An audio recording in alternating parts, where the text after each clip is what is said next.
I will never financially recover from this. It's new bike day. I know what you're thinking. Do you really need a bike at this point in your triathlon early career hobbyist thing? And the answer is yes and no. Yes, because I've determined that I want to do this for a very long time. And that's why it makes sense to me to invest in the craft, in the equipment that I use. I really think that investing in this aspect of the race is going to be very beneficial for me for the long run, because the majority of the half Ironman or eventually full Ironman is going to be spent on the bike. And so I knew that the current bike, while it was affordable, $500 off marketplace, it wasn't gonna take me to that next level. Now, am I trying to be a pro level or trying to, place, top 3 in podium and all that stuff? No. I know like those guys have been doing this sport for a very long time. But do I want to be competitive? Yeah, I think I want to be competitive against myself and to set a better time for myself. I spoke to my buddy Terry, who is the product manager at Cervélo, and I was like, hey, I have this bike and it has this component, this looks like this. And we were going through all the different scenarios for me to make sure that I can get the most out of my bike before having to upgrade. And as we got down the list of the components that I had, for example, I'm going from a 8-speed to the new bike, which is a 12-speed or 11-speed. It's a significant difference. And so it became more financially beneficial to purchase a new bike rather than to upgrade these small components on my existing bike. And so with the help of Kendall, I was able to purchase this bike, and we're gonna go see it for the first time. So today we're heading out to Cervélo to finally see this bike that I purchased. And it's been a couple weeks in progress of finding the right bike, going back and forth about what bike to get, what component to get, what my budget is. And we're gonna meet my buddy Terry, who helped me through that entire process. And I hope that he's able to break down the decisions that we made. And I wanna be clear, this is not an ad. Cervélo did not give me the bike. They did not pay me to say any of these things. I have no idea what to expect. It just so happens that one of my good friends, Terry, works for Cervélo, and so that's what he recommended. We are just pulling into Cervélo. I'm excited to see my new bike. I'm excited for you guys to see this with me. And I'm excited for you guys to meet Terry. Hopefully it fits in my car. Yeah, let's go. All right, we're here at Cervélo headquarters, and we're gonna go see my bike for the first time. All right, so what we're doing today is Terry asked me to bring my cleats and my helmet. He has my pedals, and we're gonna do a bike fitment test, or getting my bike fitted and seeing it for the first time, because all that matters in terms of my body size, flexibility, and all that kind of stuff. So I'm excited to show you guys that process. Of course, changing some stuff up on the bike, and yeah, Antonio got you all squared away. Their build was awesome, but I just switched some things around for like a baseline fit. Yeah. And yeah, I'll get you in here. I got the bike on my. It's not a full fit station, but it's where I take measurements. Yeah. So. Terry then showed me a quick tour of their showroom, which featured the S5 and the R5. Honestly, I know nothing about it because I don't know anything about cycling. I just know that they won the Tour de France, and he was name dropping people that I had no idea. Sorry, Terry, but very, very cool. He then showed me their gravel bikes, and then the very base model, the Soloist, a road bike for people like me and you. Now, this is going to be their flagship time trial bike, or TT bike, the P5. It's what my bike is based off of.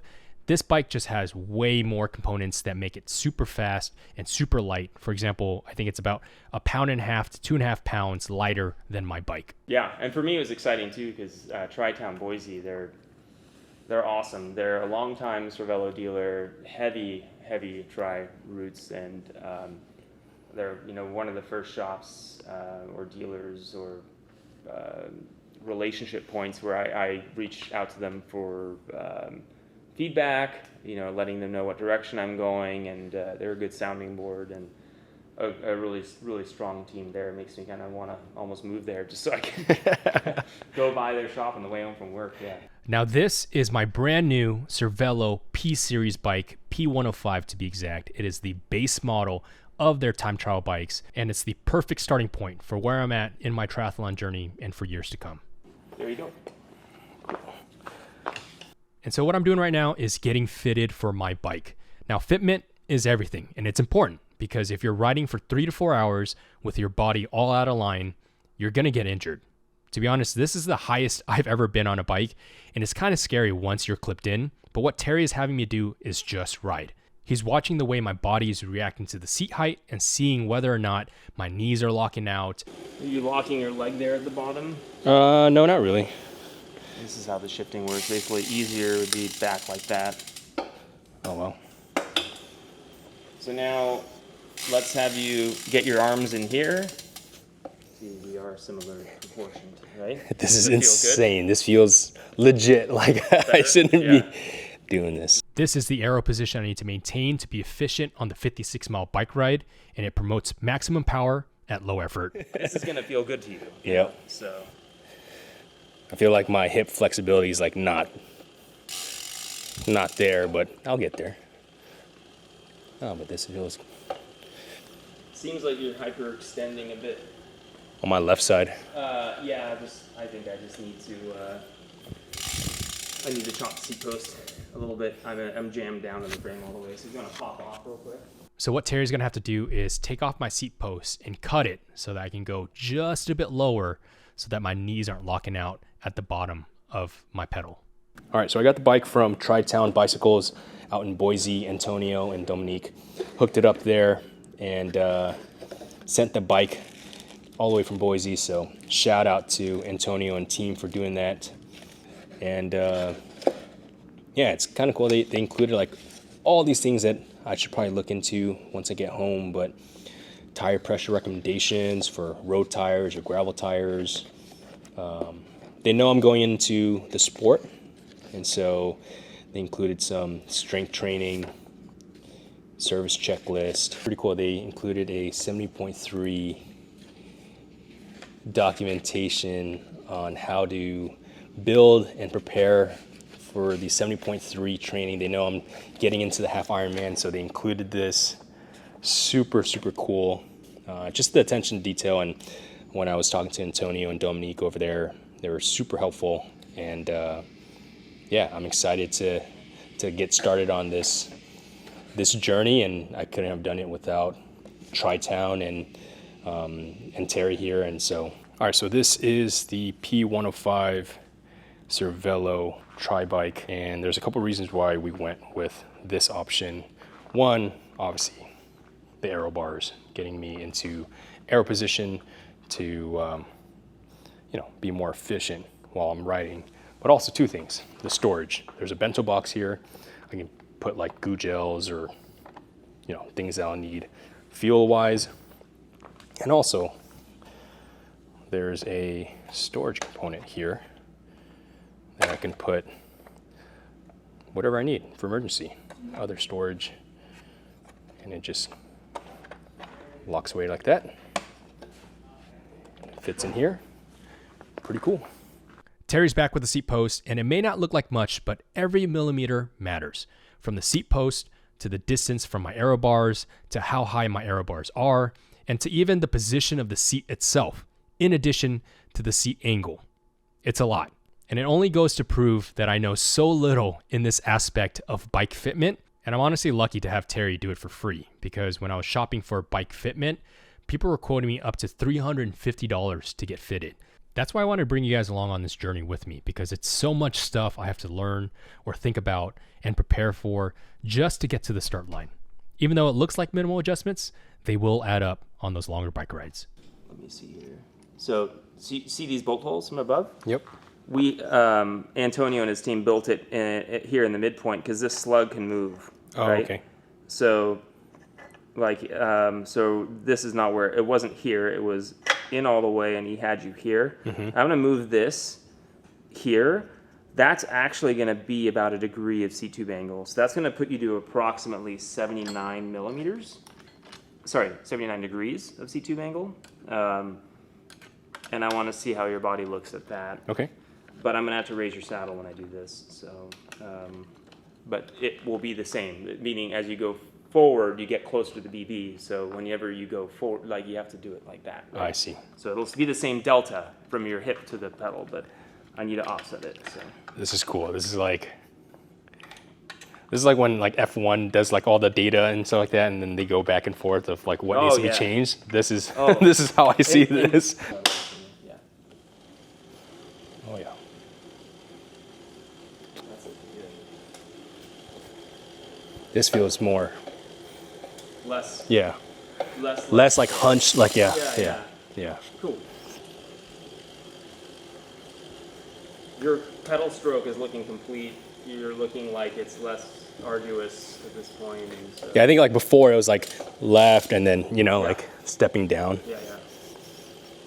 God, this is cool. No, I mean, just like, honestly, like you helping me out and like your expertise, like this is more than I can ever ask for. So like it means so much to me.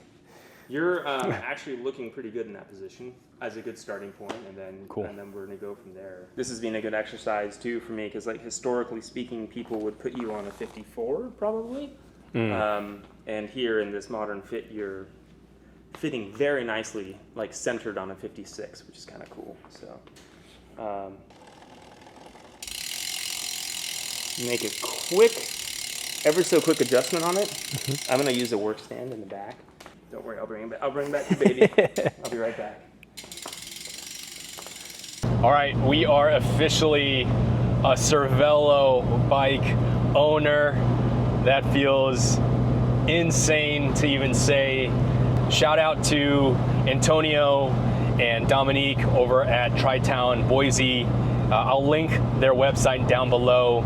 It's important to check your local bike stores, but when your local shops don't carry what you need, you have to look elsewhere. And Antonio and his team worked super fast to get this bike over to Terry so that he can get started on building it and you know, just getting it ready for me.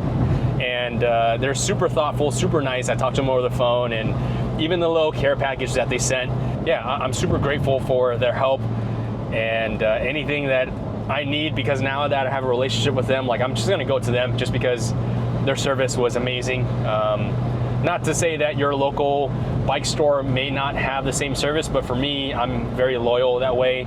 Whoever I work with first, like that's who I'm gonna go with. And just like Terry being at Cervélo and recommending, you know, their bike for Byron, and you know, that's Byron loved his bike, and so like that's what I'm gonna go with. And so I'm just lucky to have friends in the spaces that, you know, I lack knowledge in, and I defer to them for their expertise and their point of view in why, you know, I should go with X, Y, and Z. And overall, just really happy with the entire process. Super grateful for everybody involved. And yeah, I'm just excited to get this on the road and just to start biking. I'm excited to take this next step in training and to see where this goes and to see where my triathlon progress grows. Yeah, we're just gonna keep rolling with it, and I'm excited. Thank you guys for watching, and yeah, it's getting real serious now, so here we go.